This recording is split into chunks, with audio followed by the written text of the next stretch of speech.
پێمان وایە بڕیارە حیزبیە و پارتی دیموکراتی کوردستان لە ڕێگەی دامەزراوە حکوومیەکانەوە جێبەجێیان کردووە. ئێمە وەکو کەسی حیزبی مامەڵەی لەگەڵ ناکەین ناوڕێگیان، ئێمە وەکو کەسی حیزبی مامەڵە لەگەڵ کەس ناکەین و ئەگەر جۆری مامەڵەکردنی ئەنارتیشتان بینی بێت ئێمە بە یەک دووری لە نێوان هەموو حیزبە سیاسیەکان وەساوین بەنەوەی نوێشەوە.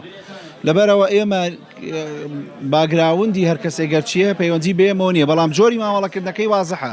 ئەجینا چ پارێزگاری هەولێر یا پارێزگاری سلێمانی یا پارێزگاری هەر شارێک لە خۆی ناتوانێت شتی وا بکە.